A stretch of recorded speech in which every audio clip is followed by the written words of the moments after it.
Le président de la République, M. Patrice Talon, a conduit les travaux de la séance du Conseil des ministres qui s'est tenue ce jour, mercredi 24 mai 2023, et à l'issue de laquelle les décisions ci-après ont été prises.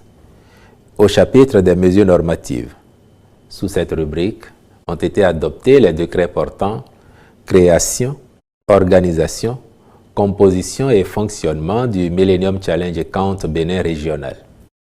Application de la loi numéro 2017-29 du 15 mars 2018 portant sûreté radiologique et sécurité nucléaire en République du Bénin.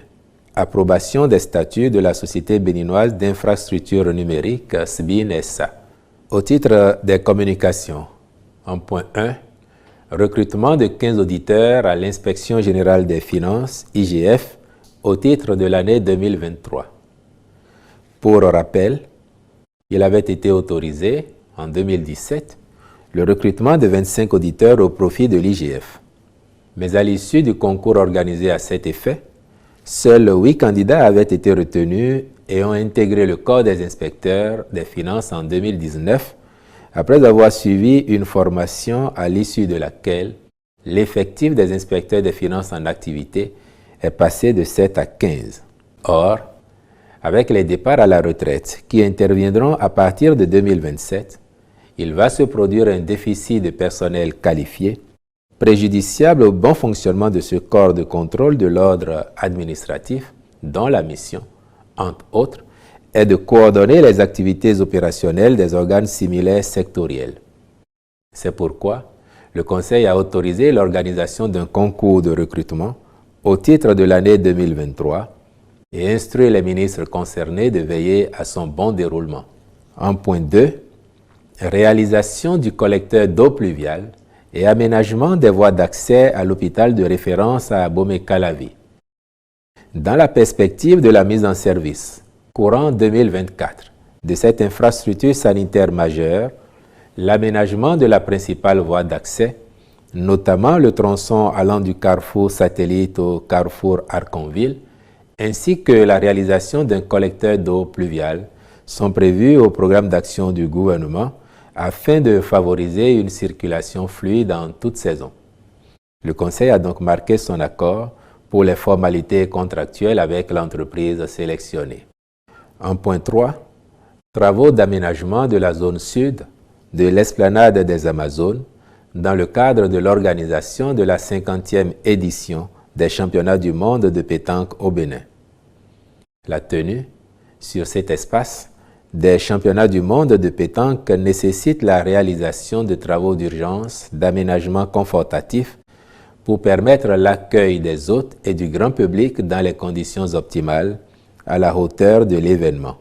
Les 10 travaux concernent principalement la construction et le prolongement du collecteur à ciel ouvert en conduite enterrée avec les ouvrages connexes jusqu'à la mer, l'aménagement et le pavage de voies d'accès, de même que le remblayage général de la zone pour l'extension de l'aire de pelouse actuelle et la reconstitution de la plage. À cet effet, il a été autorisé la contractualisation avec divers prestataires.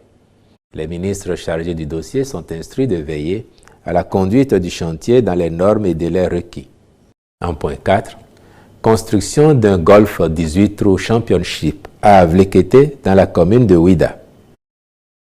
Dans la suite des projets de mise en valeur du potentiel touristique de notre pays entrepris par le gouvernement pour faire du Bénin une destination de premier plan, et au regard des infrastructures modernes en cours de réalisation dans la localité d'Avlekete, il est apparu opportun d'insérer le golf comme discipline sportive avec des espaces spécifiques dédiés à sa pratique. En plus de conforter l'attractivité des lieux, le parcours de golf 18 trous favorisera l'organisation de compétitions au Bénin et, ce faisant, va contribuer à révéler davantage ce sport autant que notre pays. Les différentes composantes sont confiées à des prestataires de réputation internationale ayant des expériences avérées dans le domaine. En point 5, élaboration du plan de secteur, du périmètre d'influence de la zone économique spéciale de Glodjigbe.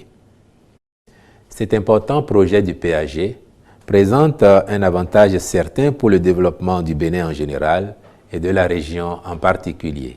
Avec la perspective de la création de près de 300 000 emplois à l'horizon 2030, il s'avère important d'anticiper les effets induits de la concentration d'un tel effectif de population et de tels investissements sur cet espace singulier pour préserver, entre autres, son atout d'être un des plus importants pôles industriels du Bénin.